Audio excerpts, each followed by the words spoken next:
আসসালামু আলাইকুম প্রিয় দর্শক, স্বাগত আপনাদের। শুরু করছি খাদ্য নিরাপত্তা বিষয়ক আপনাদেরই প্রিয় অনুষ্ঠান নারিশ নিরাপদ খাদ্য ও সুস্থ জীবন, powered by aggregate network limited. অনুষ্ঠানটির co sponsor vet care lab and pets clinics. আজ অনুষ্ঠানের 18তম পর্ব। আজকের আলোচ্য বিষয় উত্তম কৃষি চর্চায় নিরাপদ ফসল। অনুষ্ঠানটি সার্বিক ব্যবস্থাপনায় Bangladesh society for safe food. দর্শক, আজকের আলোচনায় আমরা জানার চেষ্টা করব উত্তম কৃষি চর্চা কি, কেন এটি নিরাপদ ফসলের উৎপাদনের জন্য অত্যন্ত গুরুত্বপূর্ণ। এই গুরুত্বপূর্ণ বিষয়ে আলোচনার জন্য আমাদের স্টুডিওতে আজকে উপস্থিত আছেন আমার ডান পাশে প্রথমে ডক্টর জাকিয়া রহমান মনি, পরিচালক পুষ্টি ও সদস্য সচিব গ্যাপ ইউনিট বাংলাদেশ কৃষি গবেষণা কাউন্সিল। তারপরে আছেন আতাউর স্বপন মালিক, ব্যবস্থাপন পরিচালক AR মালিক সিড লিমিটেড। আপনাদের দুজনকে স্বাগত। ধন্যবাদ। আলোচনার শুরুতে আমি প্রথমে যাব ডক্টর জাকিয়া আপনার কাছে। আমি জানতে চাচ্ছি উত্তম কৃষি চর্চা বা গুড এগ্রিকালচার প্র্যাকটিস, যাকে আমরা গ্যাপ বলে থাকি, এটা বলতে আসলে আমরা কি বুঝছি। একই সাথে জানতে চাচ্ছি নিরাপদ খাদ্য উৎপাদনের জন্য কেন গ্যাপ গুরুত্বপূর্ণ। অসংখ্য ধন্যবাদ। প্রথমে আমি Bangladesh society for safe food এবং জিটিবিকে ধন্যবাদ জানাচ্ছি যে এই ধরনের একটা অনুষ্ঠান আয়োজন করার জন্য।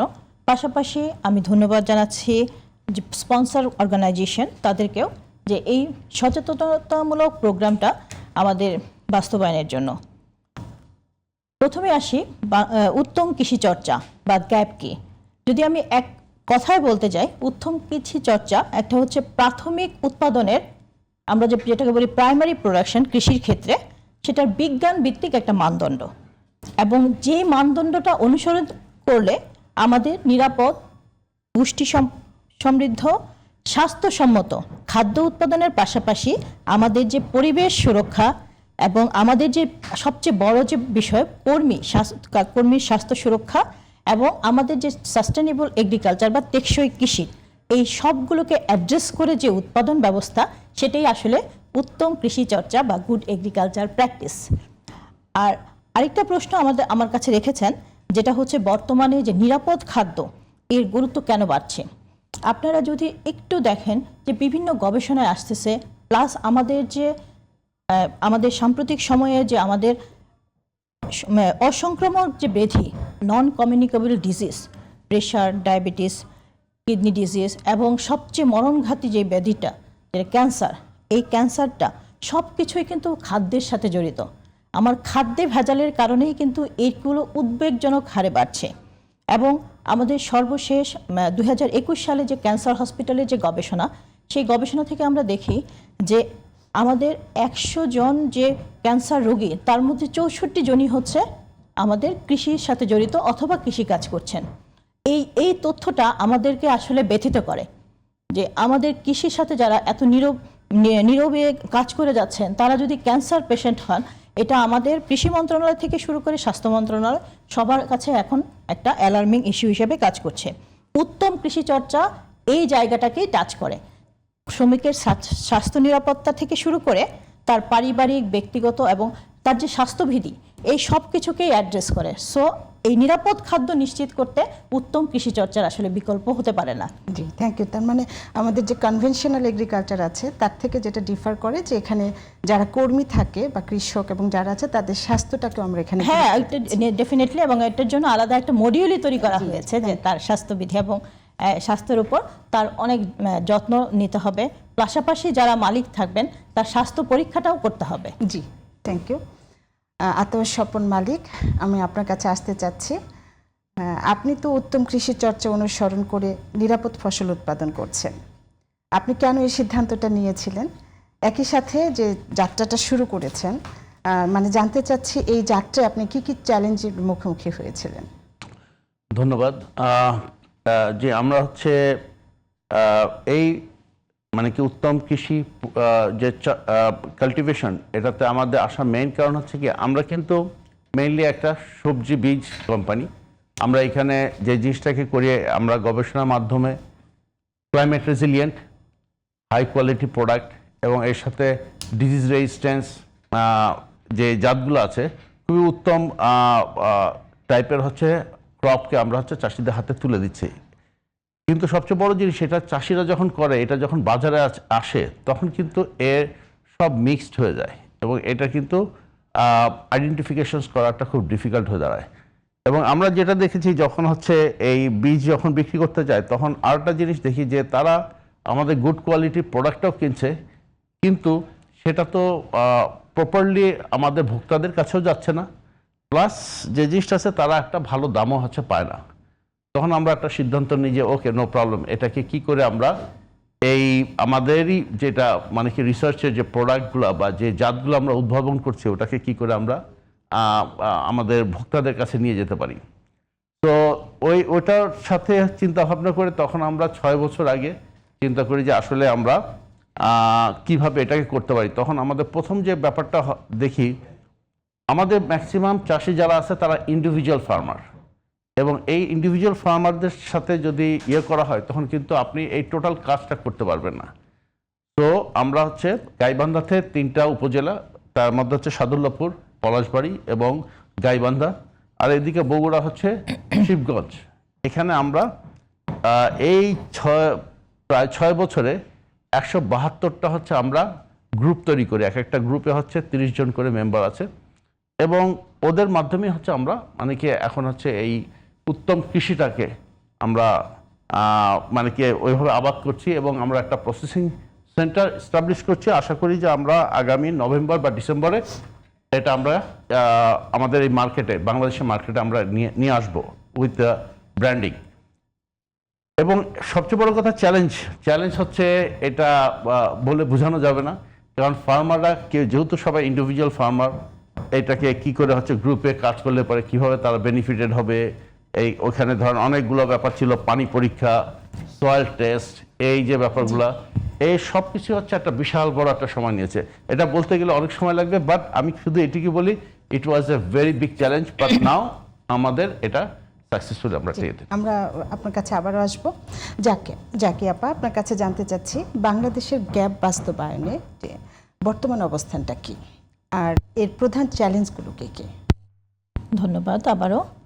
আসলে বাংলাদেশ গ্যাপ আপনার যাত্রা শুরু করেছে 2012 সালে, হাঁটি পা করে 2020 সালে নীতিমালা, 2023 সালে হচ্ছে তার মানদণ্ড।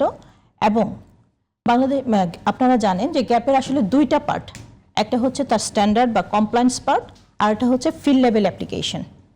এখন আমি আসি যে আমরা কাজ করছি আমাদের দেশের স্ট্যান্ডার্ড অনুসারে বাংলাদেশ গ্যাপ নিয়ে। তো বাংলাদেশ গ্যাপের 2টা বডি এখানে কাজ করছে, Bangladesh BRC, Bangladesh agriculture research council, এবং কৃষি সম্প্রসারণ অধিদপ্তর ডিই, তারা সার্টিফিকেশন বডি হিসেবে কাজ করছে। তো বিএআরসির স্কিম ওনার হিসাবে বাংলাদেশ উত্তম কৃষি চর্চার নীতিমালা প্রণয়ন সহ বাংলাদেশ উত্তম কৃষি চর্চার মানদণ্ড, পাশাপাশি ফসল ভিত্তিক গ্যাপ প্রোটোকল এবং যত ফর্মস এবং ফর্মের এই ক্ষেত্রে প্রয়োজন হয় কমপ্লায়েন্স রিলেটেড প্রায় 34টার মতো ডকুমেন্ট আমাদের অলরেডি পাবলিশড এবং ওয়েবসাইটে available for the farmer, for the certification body. আমাদের এই জায়গাটায় আমরা বলবো যে আমরা সাকসেসফুলি এটা কমপ্লিট করে ফেলেছি। পাশাপাশি ডিই তাদের আবেদন প্রক্রিয়া থেকে শুরু করে এবং আবেদনের সাথে সংশ্লিষ্ট যা অডিটর থেকে শুরু করে তারা এই জায়গাটাতেও তারা সফলতার সাথে কাজ করছে এবং তারা ইতিমধ্যে যে 59 জন কৃষককে সার্টিফিকেশন বিভিন্ন ফসলের আমসহ বিভিন্ন ফসলের সার্টিফিকেশন প্রদান করেছে। আমরা এই পার্টনার প্রকল্পের মাধ্যমে আসলে মাঠ পর্যায়ে খুব বেশি আমরা এগোতে পেরেছি, কারণ ফান্ডিং আসলে অনেক বেশি দরকার সব কিছুতেই। আর একটা হচ্ছে যে গভর্নমেন্টের যে এখন বর্তমান গভর্নমেন্ট কিন্তু ফুড সেফটি বা নিরাপদ খাদ্যকে সর্বোচ্চ অগ্রাধিকার দিচ্ছে এবং আপনারা জানেন যে ইতিমধ্যে যে গভর্নমেন্টের অনেকগুলো কর্মকাণ্ডের মধ্যে আমরা দেখছি যে আমরা মানে নিরাপদ খাদ্য সেটাই আমাদের অগ্রাধিকার ভিত্তিতে চলে আসতেছে। সো আমরা এটা নিয়ে আমরা গভর্নমেন্টের কমিটমেন্ট প্লাস আমাদের যে ইনস্টিটিউশনাল কমিটমেন্ট সেটা নিয়ে আমরা কাজ করছি। এরপর প্রথম যে চ্যালেঞ্জটা আমাদের ভাইও উল্লেখ করলেন সেটা হচ্ছে যে পণ্যের যে বাজার ব্যবস্থাপনা, এটা হচ্ছে এখন আমাদের বাংলাদেশ গ্যাপের মেইন চ্যালেঞ্জ। আসলে বাজার ব্যবস্থাপনা যদি না হয় তাহলে কৃষকরা কিন্তু প্রোডাকশনের আগ্রহ হারিয়ে ফেলবে। এছাড়া পাশাপাশি যে আমাদের বাজারের চাহিদা তৈরি করতে হবে, ভোক্তা থেকে শুরু করে সকল স্তরের কনজিউমার থেকে শুরু করে এবং সকল স্তরের স্টেক হোল্ডার, সেখানে তাদের সচেতনতাটাকে বৃদ্ধি করতে হবে, এই জায়গাটাকে আমাদেরকে অ্যাড্রেস করতে হবে। ধন্যবাদ। বুঝতে পারছি যে আপনারা অলরেডি সার্টিফিকেশনগুলো কমপ্লিট করেছেন, এখন বাজারজাত যাতে ইজিলি হয় সেই বাজারজাত বিষয়গুলোর উপর আপনার কাজ আমরা কাজ করছি। তো একই সাথে আমি আপনার সাথে একটা বিষয় জানতে চাচ্ছি যে আমাদের যারা ক্ষুদ্র এবং প্রান্তিক কৃষকরা আছে, তারা যদি এই উত্তম কৃষি চর্চাটা অনুসরণ করতে চায় তাহলে কিভাবে শুরু করতে পারে এবং এর জন্য কি ধরনের প্রশিক্ষণ বা কি ধরনের সুযোগ তাদের আছে? ধন্যবাদ। আসলে ক্ষুদ্র বা প্রান্তিক কৃষকদের জন্য আমাদের যে গ্রুপ ফার্মিং সিস্টেমে, আমাদের সার্টিফিকেশন সিস্টেমের জন্য একটা আলাদা মডিউলই তৈরি করা হয়েছে, জেনারেল রিকোয়ারমেন্ট বা সাধারণ প্রয়োজনীয়তা মডিউল। প্রথমে আমি বলবো যে কৃষককে আমাদের নিকটস্থ তার জমি যেখানে আছে সেই নিকটস্থ যে কৃষি অফিস, সেই কৃষি অফিসের সাথে সে যোগাযোগ করবে এবং সেখান থেকেই সে কিন্তু সব ধরনের নির্দেশনাগুলো পেয়ে যাবে। এবং প্রথম কাজটাই হচ্ছে তাকে একটা দূষণমুক্ত জমি নির্বাচন করতে হবে। সেখানে মাটি পরীক্ষা থেকে শুরু করে পানি পরীক্ষা, সব লজিস্টিক সাপোর্ট কিন্তু আমাদের এগ্রিকালচার অফিস থেকে সেটা প্রোভাইড করা হবে। এবং আমরা কিন্তু কৃষকদেরকে প্রশিক্ষণ প্রদান করছি, পাশাপাশি হচ্ছে তাদের কিন্তু একটা গ্রুপ তৈরি করে দেওয়া হয়েছে, পিএফএস, ফার্মার্স ফিল্ড স্কুল। সেই স্কুলের মাধ্যমে তারা গ্যাপ বিষয়ে প্রশিক্ষিত হচ্ছে এবং তারা জানতে পারছে যে গ্যাপ আসলে কিভাবে তারা শুরু করবে বা কোন জায়গা থেকে তারা আগাবে। এই জিনিসগুলো আসলে নিকটস্থ যে কৃষি অফিস, প্রথমে তাকে সেখানেই যোগাযোগ করতে হবে। দ্যাট মিনস কৃষি অফিসের মাধ্যমে হ্যাঁ, কার্যক্রমগুলো শুরু হবে। আপনার কাছে আমরা জানতে চাচ্ছি যে অনেক কৃষক মনে করে যে নিরাপদ ফসল উৎপাদন করতে খরচ অনেক বেশি, তো গ্যাপ যদি অনুসরণ করে তাহলে বাস্তবে কি খরচটা বাড়ে নাকি লং টার্মে তার লাভটাকে এনশিওর করে? আসলে যে খুব যে একটা বেশি খরচ বাড়াবে সেটা কিন্তু আমি প্রোডাকশনের ক্ষেত্রে সেটা কিন্তু রাইট না, ঠিক আছে? কারণ কি এটা হচ্ছে কি অনেকে ভয় পায় যখন শুনে যে এটা গ্যাপ মানে তাদের মনের মধ্যে একটা ইয়ে থাকে। কারণ এটাতে দুই একটা জিনিস হচ্ছে বেশি প্রয়োজন, যেরকম হচ্ছে পানির টেস্ট, সয়েল টেস্ট, সেটা তো গভর্নমেন্টই করে দিচ্ছে। আর এদিকে যে জিনিসটা আছে সেটা হচ্ছে যে যদি হচ্ছে তারা ভালো বীজ ব্যবহার করে সেই ক্ষেত্রে কিন্তু তার কীটনাশক বলেন, অন্যান্য যে ব্যাপারটা আছে সেটা হচ্ছে তার ইনপুট ইয়ে কিন্তু অনেক কমে যাবে। থার্ড যে জিনিসটা আছে সেটা হচ্ছে অবশ্যই সয়েলকে এনরিচ যদি আমরা করতে, আমাদের সয়েলের কন্ডিশন খুবই খারাপ এখন বাংলাদেশে, সেটার উপরে যদি সেখানে প্রপার ইয়ে করতে গেলে একটু খরচ হচ্ছে বাড়বে।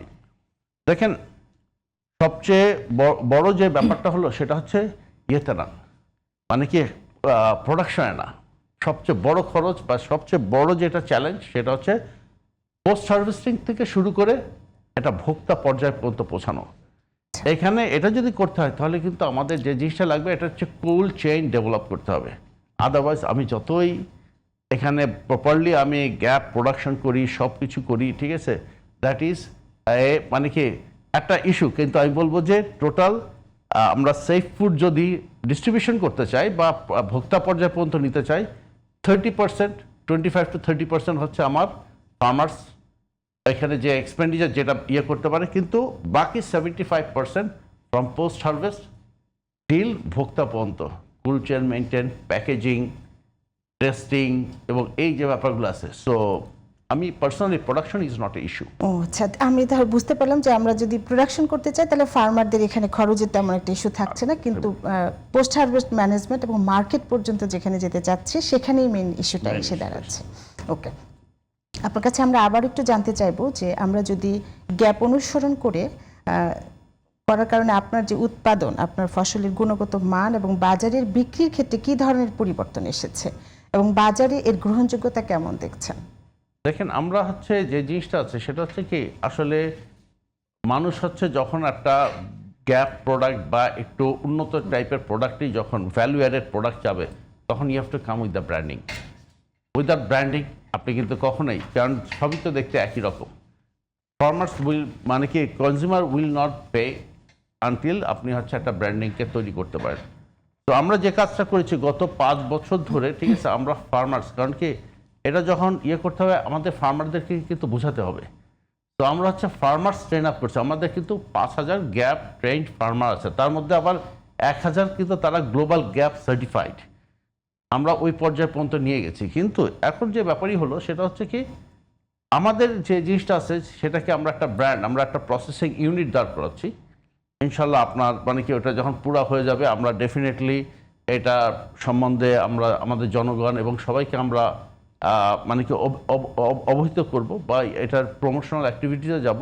কিন্তু এই মুহূর্তে যদি বলেন তারা করছে, তারা হয়তো বা লোকাল ফার্মে আমাদের তাদের একটা বড় একটা হোপ আছে, বা তারা একটা ওখানে আমরা হাব করেছি যেখান থেকে ঢাকার থেকে বড় বড় মানে কি যারা হচ্ছে আড়তদার আছে তারা হচ্ছে এখান থেকে কিনে নিয়ে যাচ্ছে। তো ওইখানে তারা ভালোই করছে, কিন্তু মেইন ব্যাপারটা আসবে যখন আমাদের প্রসেসিং ইউনিট হবে।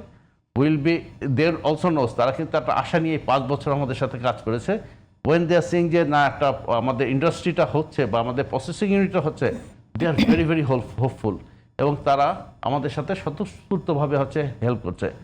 আমরা খালি প্রসেসিং ইউনিট খালি দাঁড়া করাইনি, আমরা কিন্তু ওইখানে 4টা কোঅপারেটিভও চালু করেছি এবং 8টা হাব, যেখানে এসে তারা হচ্ছে এখন ওই জায়গাতে স্বল্প পরিসরে কাজ চলছে, কিন্তু আমাদের ফুল ফ্লেজ কাজ শুরু হবে ইনশাল্লাহ নভেম্বর থেকে।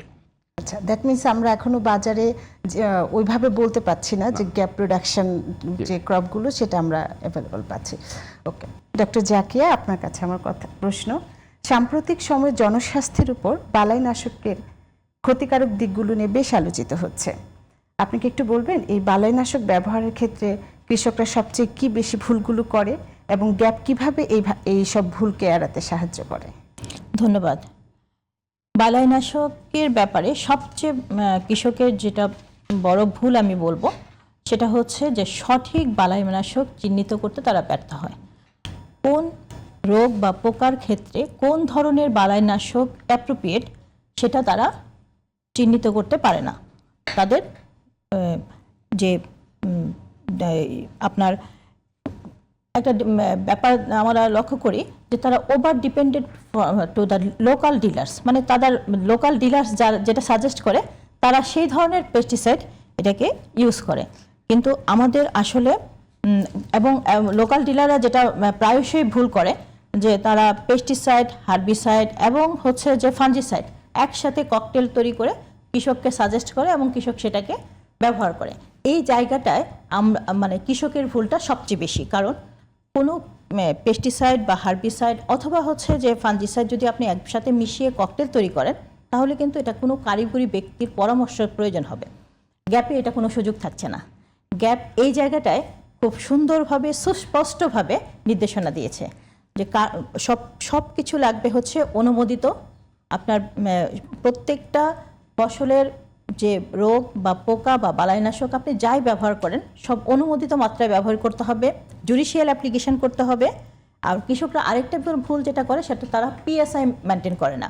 পিএসআই মেনটেন না করার কারণে দেখা যায় যে পেস্টিসাইডের অবশিষ্ট অংশটা থেকে যায়। আর গ্যাপ কিন্তু যখন ফাইনাল প্রডিউসটা তৈরি হবে মার্কেটে যাওয়ার আগে তার কিন্তু পেস্টিসাইড রেসিডিউটা টেস্ট করা হবে, তার এমআরএলটা দেখা হবে।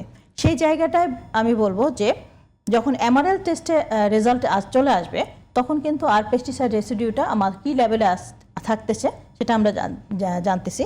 এবং গ্যাপ এখানে কিন্তু অনুমোদিত এবং কারিগরি ব্যক্তির সুপারিশ ছাড়া অথবা কোনো বৈজ্ঞানিক যে আমাদের যে বিভিন্ন গাইডলাইন আছে যে বিআরআই অথবা আমাদের যে বৈজ্ঞানিক যে তথ্যগুলো আছে এটার বাইরে কারিগরি কোনো বিষয় ছাড়া এটা অনুমোদন দেয় না। আচ্ছা, বুঝতে পেরেছি। দ্যাট মিনস হচ্ছে আপনার যেটা নির্দিষ্ট ডোজটা দিতে বলা হচ্ছে, নির্দিষ্ট ডোজ, নির্দিষ্ট যেটা নিবন্ধিত যে কীটনাশকগুলো বা এগুলো আছে সেগুলো ব্যবহার করতে হবে। Thank you. আমরা আসছি আতাউর স্বপন আপনার কাছে, যে আন্তর্জাতিক বাজারে আমাদের কৃষি পণ্য রপ্তানি করতে হলে উত্তম কৃষি চর্চা অনুসরণ কতটা জরুরি এবং আমরা এই ক্ষেত্রে কতটুকু এগিয়ে আছি? সত্যি কথা বলতে যে মানে কি আমরা যদি এখানে দুই টাইপের মার্কেট আছে, একটা হচ্ছে এথনিক্যাল মার্কেট, আরটা হচ্ছে তাদের যেটা মানে কি যে ফর্মাল যে সুপার শপগুলো। আমরা যদি সুপার শপগুলোকে টার্গেট করতে চাই যেখানে হচ্ছে রিয়েল মানি মানে ইয়েতে, তাহলে আপনার হচ্ছে গ্লোবাল গ্যাপ সার্টিফিকেট এটা হচ্ছে লাগবেই, এছাড়া আপনি হচ্ছে ওখানে আপনি ঢুকতে পারবেন না। তবে এথনিক্যাল মার্কেটে আপনি হচ্ছে ওই মানে কি আমাদের লোকাল গ্যাপও যদি থাকে সেটা নিয়ে আমরা হচ্ছে বাংলা গ্যাপ যেটা আসছে সেটা নিয়ে আমরা হচ্ছে এন্ট্রি করতে পারবো আর কি। তো এখানে সত্যি কথা বলতে যে আমরা যদি গ্লোবাল গ্যাপ ইয়ের কথা বলি, ইট হ্যাজ জাস্ট স্টার্টেড। আমরা হচ্ছে প্রথম মানে কি আমাদের ফার্মটা হচ্ছে প্রথম ফার্ম যারা হচ্ছে গ্লোবাল গ্যাপ সার্টিফিকেটের আন্ডারে হচ্ছে রেজিস্টার্ড হয়েছে আর কি। এবং এটা করতেও কিন্তু আমাদের 222টা প্যারামিটারকে মানে কি আমাদেরকে ফলো করতে হয়, ঠিক আছে। This is a huge challenge. এছাড়াও আমরা এখন কোথায় আছি যদি ধরি, কারণ আমরা হচ্ছে যেহেতু বলেছি আমরা 5,000 চাষিকে কিন্তু আমরা ট্রেন আপ করেছি। 5,000 চাষির মধ্যে হচ্ছে 1,000 চাষি কিন্তু তারা গ্লোবাল গ্যাপ সার্টিফিকেটের আন্ডারে অলরেডি মানে কি যে এন্টার্ড হয়েছে আর কি, মানে কি বা তাদের লিস্টেড হয়েছে। So this is a great achievement. আমরা বলবো যে অ্যাজ এ প্রাইভেট কোম্পানি আমরা এটা করতে পেরেছি, এটা সম্ভব মানে কি, কিন্তু এটার জন্য আমি কি বলবো যে ডেডিকেশন থাকতে হবে এবং বিভিন্ন কোম্পানি মাল্টিন্যাশনাল কোম্পানিকে এর মধ্যে আসতে হবে। আচ্ছা, আমরা আশা করবো আপনাকে অনুসরণ করে অন্যান্য কোম্পানিগুলো এখানে আসবেন এবং এটা অতি শীঘ্রই আরো বেশি এগিয়ে যাবে ইনশাআল্লাহ। তো আমরা আবারও আসছি ডক্টর জাকিয়া আপনার কাছে। তো আমরা আজকের আলোচনায় বুঝতে পারলাম যে গ্যাপ নিরাপদ ফসল উৎপাদন করে ভোক্তার যে স্বাস্থ্য সুরক্ষা সেটা নিশ্চিত করছে। একই সাথে এটাও আমরা জানতে পারলাম যে গ্যাপে কৃষকের নিজের স্বাস্থ্য এবং পরিবেশকেও গুরুত্ব দিচ্ছে। তো আমরা জানতে চাচ্ছি যে গুড এগ্রিকালচার প্র্যাকটিস কিভাবে কৃষকের স্বাস্থ্য এবং পরিবেশের এই নিশ্চয়তাটা দিচ্ছে সে। জি, আসলে গ্যাপে কিন্তু বাংলাদেশ গ্যাপে আপনি দেখবেন যে 5টা মডিউল সম্মিলিত একটা স্ট্যান্ডার্ড করা আছে এবং এখানে কিন্তু পরিবেশগত ব্যবস্থাপনা এবং কর্মী স্বাস্থ্য নিরাপত্তা কল্যাণ 2টা মডিউল আমরা পৃথক পৃথক আরও মডিউল রয়েছে নিরাপদ খাদ্য বা প্রডিউস কোয়ালিটি বা সাধারণ প্রয়োজনীয়তা মডিউলের পাশাপাশি।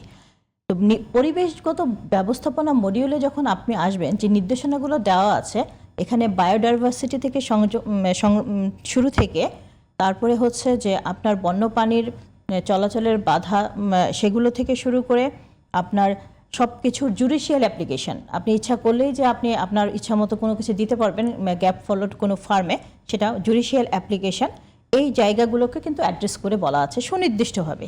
আর কৃষকের স্বাস্থ্যের ক্ষেত্রে যদি আপনি বলেন সেখানে আমরা এখন সচরাচর যেটা দেখছি যে কৃষক কখনোই তার মাস্ক বা যে স্বাস্থ্যবিধি মেনটেন করে যে তার হচ্ছে যে ফসল উত্তোলন সেটা সে করছে না।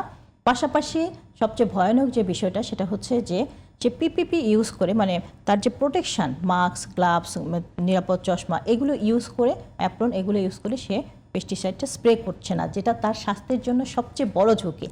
এই জায়গাটাই কিন্তু গ্যাপ সুনির্দিষ্টভাবে অ্যাড্রেস করে দিয়েছে যে এই প্রোটেকশন ছাড়া সে কোনো অবস্থাতেই যে সে স্প্রে করতে পারবে না এবং এটার জন্য প্রশিক্ষণ খুবই খুবই জরুরি এবং এর প্রশিক্ষণ প্রদান করা হচ্ছে। জি আমি থ্যাংক ইউ। আমি আতার স্বপন মালিক আপনার কাছে যেতে চাচ্ছি যে ভবিষ্যৎ বাংলাদেশের খাদ্য নিরাপত্তা নিশ্চিত করতে গ্যাপ বাস্তবায়নের অগ্রাধিকার কি হওয়া উচিত বলে আপনি মনে করেন? এটা হচ্ছে ভেরি ভেরি এসেনশিয়াল। এইটা যদি না হয় ঠিক আছে, কারণ কি যে প্রথম কথা হচ্ছে কি আমাদের লোকাল অ্যাওয়ারনেস যে ব্যাপারটা আছে বা আমাদের মানে কি আমরা ইন্টারন্যাশনাল মার্কেটকে জাজ করার আগেও আমার লোকাল মার্কেটকে আমাদেরকে ডেভেলপ করতে হবে। আমরা লোকাল মার্কেটে যখন এই প্র্যাকটিসটা বাংলা গ্যাপটাকে আমরা শুরু করতে পারবো তখন কিন্তু আমরা গ্লোবাল গ্যাপ নিয়ে বা ওই ব্যাপারগুলো নিয়ে আমরা তখন কাজ করতে পারবো আর কি। সো আমার কথা হচ্ছে যে দেখেন production yes will be able to do that, কিন্তু আমি যদি রিয়েলি বাজারেও বাংলাদেশের মার্কেটেও আমি আসতে চাই এবং আমি ইন্টারন্যাশনাল মার্কেটেও যদি যেতে চাই without packaging without cold chain without মানে কি যে এই পলিসিগুলা, এবং এটা যেহেতু হচ্ছে একটা ইনিশিয়াল ব্যাপার এখানে গভর্নমেন্টেরও আমি পার্সোনালি বলবো যে প্রাইভেট কোম্পানিগুলোর সাথে সেভাবে হচ্ছে যৌথভাবে কাজ করতে হবে। জি জি আমরা বুঝতে পেরেছি যে গভর্নমেন্টের সাথে প্রাইভেট কোম্পানিগুলো জয়েন্টলি কাজ করলে এটা আমাদের জন্য সুবিধা হবে। ডক্টর জাকিয়া আপনার কাছে আমরা শেষ প্রশ্ন আসবো, খুব ছোট্ট করে উত্তর নিব। বাংলাদেশে খাদ্য নিরাপত্তা নিশ্চিত করতে গ্যাপ বাস্তবায়নের সবচেয়ে গুরুত্বপূর্ণ পদক্ষেপ কি হওয়া উচিত? ধন্যবাদ। সবচেয়ে গুরুত্বপূর্ণ পদক্ষেপ হওয়া উচিত বাজার সৃষ্টি করা। আচ্ছা, মার্কেট চ্যালেঞ্জ আমাদের সবচেয়ে বড় চ্যালেঞ্জ। আমাদের যদি বাজার থাকে এবং ভোক্তার সচেতনতা সর্ব লেভেলে সচেতনতা। জি জি, থ্যাংক ইউ। এটার মাধ্যমে আমাদের গ্যাপ বাস্তবায়ন আসলে সম্ভব। আচ্ছা মিস্টার স্বপন, আপনার কাছে ছোট্ট করে জানবো, সেটা হচ্ছে যারা নতুন উদ্যোক্তা হতে চান তারা কিভাবে গ্যাপকে অনুসরণ করবে? দেখেন, যেটা অলরেডি ম্যাডাম বলেছেনই, ঠিক আছে, সেটা হচ্ছে যে first you have to go to DI to get the knowledge. এবং যে ব্যাপারই আছে সেটা হচ্ছে প্রাইভেট কোম্পানি যদি তারা আমরা যেরকম হচ্ছে একটা ইন্ডাস্ট্রি বা একটা ইয়েকে তৈরি করতেছি, তাহলে তাদের সাথে হয়তো বা একটু যোগাযোগ রাখা বা মেনটেন করা, সো দ্যাট তাদের প্রোডাকশনটা তারা আমরা কি কি প্রোটোকলটা ফলো করছি সেটা প্রোটোকল ফলো করে হচ্ছে আচ্ছা, দ্যাট মিন্স হচ্ছে নলেজ গেদার করা। নলেজ গ্যাদার করা ইজ দ্য নতুন ফার্স্ট। উদ্যোক্তা প্রথমে তার নলেজ দিবে, তারপরে তারা কাজে আসবে। সো যে আজকের আলোচনায় সময় দেওয়ার জন্য আপনাদের দুইজনকে অসংখ্য ধন্যবাদ। প্রিয় দর্শক, আপনাকেও ধন্যবাদ। আজকের এই তথ্যবহুল আলোচনা থেকে আমরা একটা বিষয় পরিষ্কার বুঝতে পারলাম, গ্যাপকে অনুসরণ করে নিরাপদ ফসল উৎপাদন করলে ভোক্তা এবং চাষির স্বাস্থ্য যেমন সুরক্ষিত থাকে, তেমনি থাকবে ভালো আমাদের মাটি, পানি ও আমাদের চারপাশের পরিবেশ। দর্শক, গুজব, ভুল বা আংশিক ধারণা নয়, বরং খাদ্য নিরাপদতার বাস্তব চিত্র ও বিজ্ঞানভিত্তিক তথ্যের মাধ্যমে সমাজের সর্বস্তরের মানুষকে খাদ্য নিরাপত্তা বিষয়ক সচেতন করাই হলো আমাদের এই অনুষ্ঠানের মূল লক্ষ্য। দেখা হবে আগামী শনিবার একই সময় অন্য কোনো বিষয় নিয়ে। সে পর্যন্ত সবাই সুস্থ থাকুন, নিরাপদ থাকুন। আল্লাহ হাফেজ।